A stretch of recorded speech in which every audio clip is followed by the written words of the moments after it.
Сәлеметсіңдер ме, қымбатты студенттер? Мен Рымбек Байсейітов атындағы Семей қаржы экономикалық колледжінің оқытушысы Хусаинова Жанар Халиуллақызы. Сіздерге бүгін қазақ тілі пәнінен сөз мәдениеті және тілдік қарым-қатынас бөлімі бойынша амандасу тақырыбында сабағымды жүргіземін. Қарастырылатын сұрақтар: амандасу этикеті, ұлттық дәстүр, жалпы адамзаттық нормалар, синонимдерді талғап қолданудың сөз мәдениетіне қатысы. Күнделікті қарым-қатынас жасауда сөз әдебін, сөйлеу этикетін сақтап жүрміз бе? Елемей ескермей жүргендеріміз бар ма? Бүгінгі күннің талабына лайық жандандыра түсетін түрлері жоқ па? Байыптап қарасақ, сөйлеу этикеті, сөз әдебі жайында әңгіме қозғауға түрткі болар жайттар аз емес тәрізді. Жақсы сөз де жарық сәуле сияқты айналаға жылылық сеуіп, көңілді қуанышқа бөлейді. Адамдардың ынтымағын күшейтеді. Ұжымда, кез келген ортада дәстүрге айналған ізетті сөз, сыпайы мінез, еңбек өнімділігіне, алатын білімімізге де әсер етпей қоймайды. Сөз арасында қолданылатын кешіріңіз, ғафу етіңіз, мүмкін болса қажет деп тапсаңыз, рұқсат етсеңіз, мақұл көрсеңіз, лайық деп қарасаңыз, қалауыңыз білсін, тағы басқа сөздер елеусіздеу көрінгенімен тілге сыпайылық үстеп ізеттілікті білдіреді. Мұндай майда сөздер үлкенге де, кішіге де жарасымды болып, адамның кішіпейілділігін білдіреді. Естіген құлаққа майдай жағады. Шырағым, қарағым, шарақ, қарындас, інішек, ағай, апай, атай, әжей тәрізді қаратпа сөздер үлкен мен кішінің арасындағы ілтипатты білдіреді. Тәрбиелі адамның сіз бен сен сөзінің жұмсалу дәстүрінен жөнсіз ауытқымайтыны да этикет сақтауға жатады. Сөйлеу этикетіне жататын сөздердің тілімізде сан алуан түрлері бар. Тіл жұмсаудағымызда мұндай сөздерді жиі қолданамыз. Сондықтан болар, бұл сөздер тілімізге еш қиындықсыз орала кететіндей оп-оңай көрінеді. Ендеше қымбатты студенттер, есімізге амандасу деген кезде қандай сөздер түседі? Кәнеки ойланайық. Сәлеметсіз бе?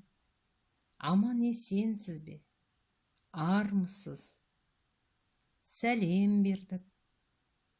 Ассалаумағалейкум. Кеш жарық.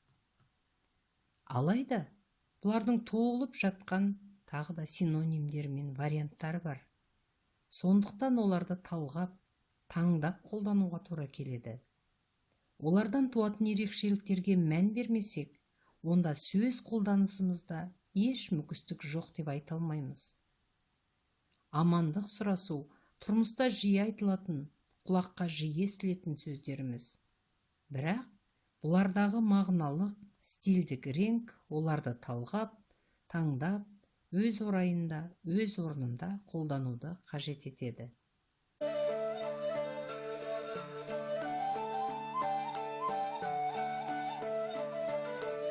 Амандасу бейбіт бейілдің, ыстық ықыластың белгісі. Қазақ ұғымында сәлем берудің де салмағы, мән мағынасы бар. Қазақ халқының ең үлкен сыйластық дәстүрі кәрі мен жасқа, ұл мен қызға, ана мен келінге деген ерекше құрмет ретінде әртүрлі амандасқан. Ер азаматтар қос қолдап, Алланың сізге рахметі жаусын деген сөзбен амандасқан. Сәлемін қабыл алған адам уағалейкум ассалам деп жауап қатқан. Ассалаумағалейкум ата. Уағалейкум ассалам айналайын, өркенің өссін, молда бол айналайын. Үлкен адамдар кішкентай жеткіншектердің маңдайынан сүйеді. Бұл маңдайы жарқыраған асыл азамат бол дегеннің белгісі. Ал көзден сүю, көзімнің ағы мен қарасындай қымбатсың, өмірімнің жалғасысың, менің көзімсің дегенді білдіреді. Қазақ 2 жастан асқан баланы бүлдіршін дейді. Бұлдырлап тілі шыққанда періштедей пәк перзентті тек иіскеп қана қойған. Өйткені жас баланың иісін иіскегенде қарт адам рухани нұрланады екен. Халқымыздың амандасу салтының ішіндегі ең ерекшесі келіннің сәлемі. Келін ата-енесі мен қайын жұртына қол беріп, немесе бет жақындасып амандаспаған.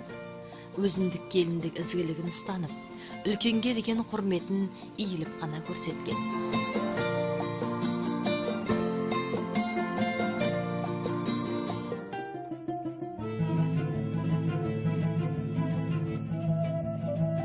Ұлтымыздың ұранды ұлы ат үстінде жүрген. Өз секілді тепсе темір үзетін үзеңгілестеріне аттан түсіп сәлем берген. Бір-бірімен төс қағыстырып, амандық сұрасқан. Төс қағыстыру батырларға ғана тән. Бұл арқылы шынайы достықтың белгісін көрсетіп, үлкен сенімін білдірген. Демек, бір-біріне сенетін жігіттер ғана төс қағыстырған.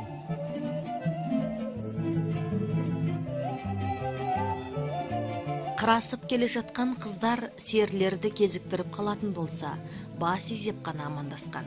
Көпшілік ортада бір-бірлеп емес, жалпыға ортақ сәлемдескен. Бозбала мен бойжеткен сыйластық танытып, тек ишара ғана жасаған. Бұл біздің дәстүрімізде ұл мен қыздың арасындағы сыпайылықты сақтаудың құнды белгісі болған. Мысалы, сәлеметсіз бе деп амандасу үлкен кішіге, таныс бейтанысқа, ресми жағдайда да, еркін жағдайда да қолданыла беретінін байқасақ, ал ассалаумағалейкум деп амандасуды ауылдағы кейбір жасы үлкен ақсақалдар ұнатып тұрады. Әжелеріміз бен апаларымызға бұлай амандасу қолайсыз жағдайға душар қылады. Немесе шәкірті ұстазымен сәлеметсіз бе деп сыпайы сәлемдеседі. Міне, бұл тәрізді ерекшелік амандасуға жататын этикет сөздерде мағына, стильдік өзгешеліктермен қоса әлеуметтік сипат барын аңғартады. Ал кішінің үлкендерге сәлем бердік деп қолын ербеңдетуі, не жүрдім бардым амандасуы тым әдепсіздікке жатады. Мұндай амандық сұрасудың қарапайым этикеті бұзылады. Әрине, сәлемдесу, амандасу адамның бойындағы сыпайы мінез, ізеттілікпен астасып жатса жарасымды шығады. Мұхтар Әуезовтің өзіміз сүйіп оқитын Абай жолы романынан мынандай 2 эпизодты еске түсірейікші. Абай тоқтаған қалпында бойын тез жиып, аттылардың алдына жұмысы бар кісідей кәлденеңдеп көп тосып тұрды.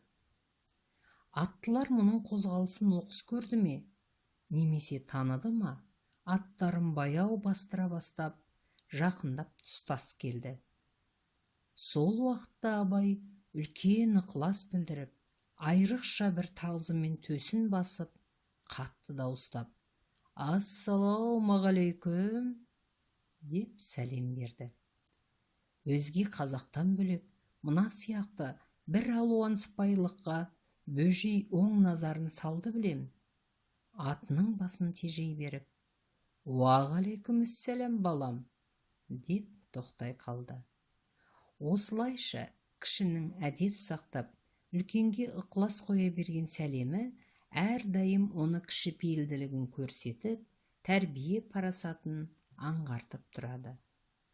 Ал сыпайылықтан алыс жатқан даңғаза амандықты сәлем алушылар салғырт қабылдайды.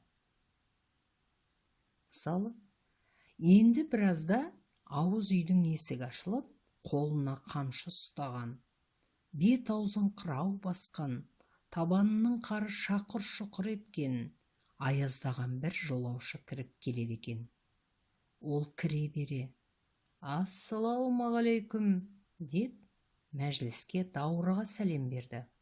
Отырған жұрт мұның сәлемін тосырқай, жақтырмай, ақырын алды. Міне, сәлем сөздің анасы деп бекер айтпаған. Жылы кейіп, жақсы сөз алдымен аман саулықтан басталады. Сәлемдесу, амандық сұрасу сөздерінің бірнеше синонимі бар екендігі айтылды.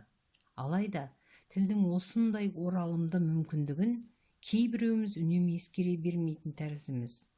Кейде сәлем алушы басқа бір сөз таппағандай сәлем берушіні қайталап жатады.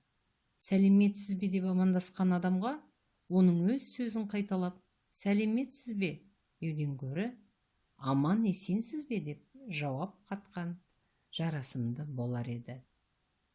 Ендеше назар аударайық. Қазір біз қай елде қалай амандасатынын көрейік. Сонымен Қазақстанда қолмен амандасады.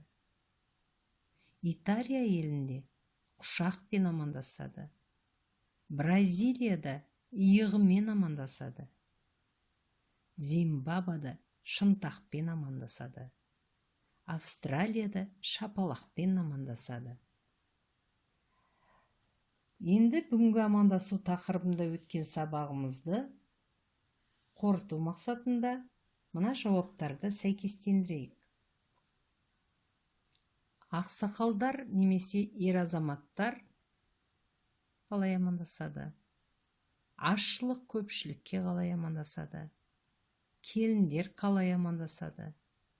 Үлкен адамдар кішкентай жеткіншектермен қалай амандасады? Қыздар серілерді көргенде қалай амандасады?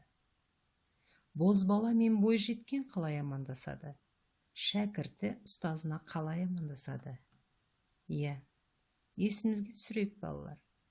Ақсақалдар немесе ер азаматтар ассалаумағалейкум, яғни Алланың сізге рахметі жаусын, немесе уағалейкум ассалам деп жауап береді екен. Ал азшылық көпшілікке ассалаумағалейкум деп кіргенде амандасады екен. Келіндер иіліп сәлем береді. Үлкен адамдар кішкентай жеткіншектермен маңдайынан, көзінен сүйіп амандасады. Қыздар серілерді көргенде бас изеп амандасады. Бозбала мен бойжеткен тек ишара жасау арқылы ғана амандасады. Шәкірті ұстазына сәлеметсіз бе деп амандасады. Сонымен балалар, үйге тапсырманы естеріңізге сақтап алыңыздар. Бірінші тапсырмада мақал мәтелдерді толықтырасыздар. Екінші тапсырмада амандасу әдебін сақтап, өз мамандықтарыңыз бойынша маман ретінде сұхбат құрастырасыздар. Үшінші тапсырма оқулықтың 224-226 беттерін пайдаланып, оқып, 159 тапсырманы жаттығуды орындайсыздар. Назарларыңызға рахмет.